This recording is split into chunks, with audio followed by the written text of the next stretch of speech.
All right. What is happening, everybody? How y'all feeling today? Um, it is January the 12th, to be specific, and right now I should be, and some of you should be probably too, laying in the sand at Pitts. We're not, sadly, it all got canceled.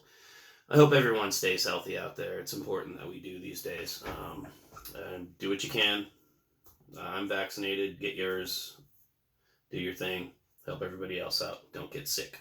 Um,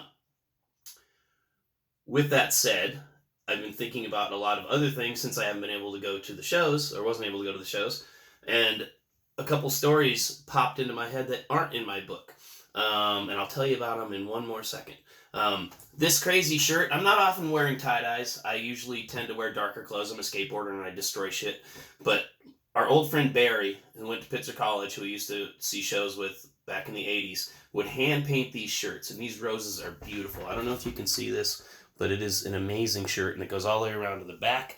I dug this out and put it on. It's 35 years old, 36 years old, actually, and I wanted to wear it for you today. So, let's get back to what I was saying. Rewind a little bit. What I was talking about and what I want to bring up today is a story that is not in my book that I thought of because since the book has been finished and since I'm going through all the publishing BS right now,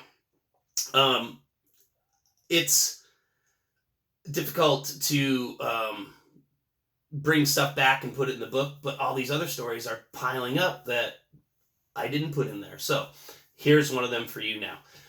This one is called Doing the Dosey Doe. In 87, I was on tour with people, and I would meet my friends who lived on the East Coast, Scott Ernest, E., who's in my book, and Willie Waldman, who's in my book also, the famous horn player. But people had to go back home or go back to their jobs, and when I would go back east, I would stay for the whole fall run. So I'd be there for, 3 or 4 weeks or whatever, off and on. And I'd jump around with different people. I was on the road with these guys, and it might have been Big Rick. And Big Rick, if you're out there, what's up, man? Hit me up. Might have been Big Rick and his crew. But we would get beer and get all our shit, and we'd drive into the stadium, usually the parking lot.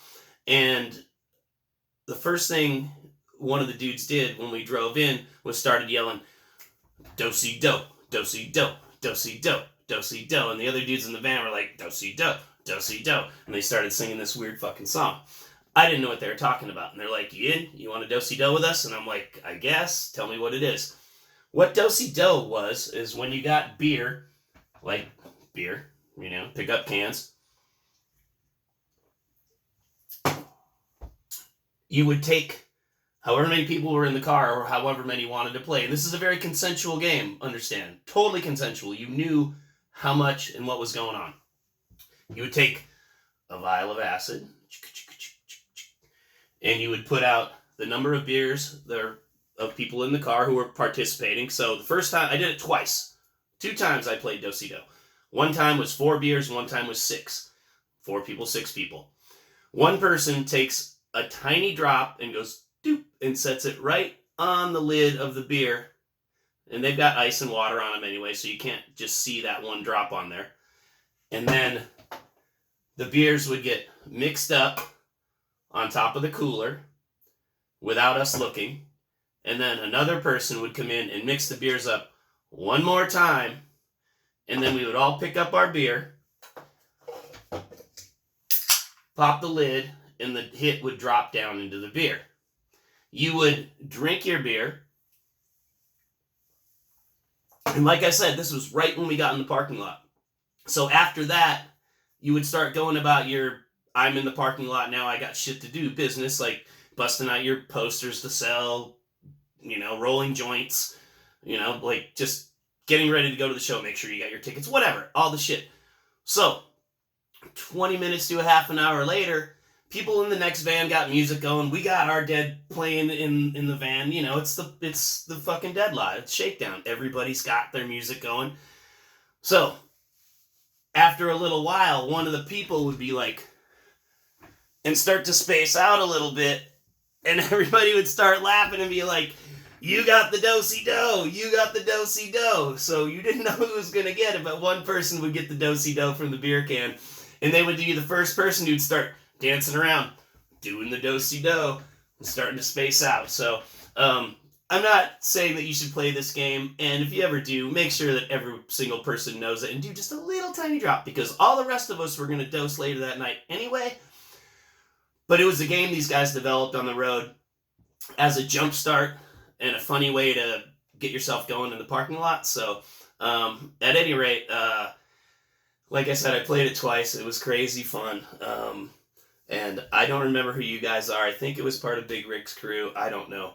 But if someone remembers playing that game and me traveling with you on the fall tour in '87, hit me back. I would love to hear back from you and remember who it actually was. So with that said, you guys have a great day. Tell me some stories about some weird trips that you had, or any kind of crazy acid games that you had. And be careful out there. Be safe. Be healthy. Don't play this game without it being consensual. And with that, I'm going to show you the rest of this shirt by my buddy Barry in the back and how detailed some of the roses were. And I'll talk to you next time. Thanks for watching. Give me a thumbs up, do the like and subscribe and all that shit. And have a great day. We'll talk to you soon. Can you see this? So you can see the detail in some of those roses. Barry's an amazing painter. I have lost track with you, Barry. If you're out there, I want to know where you are. You guys have a great day. We'll talk to you in a bit. Peace.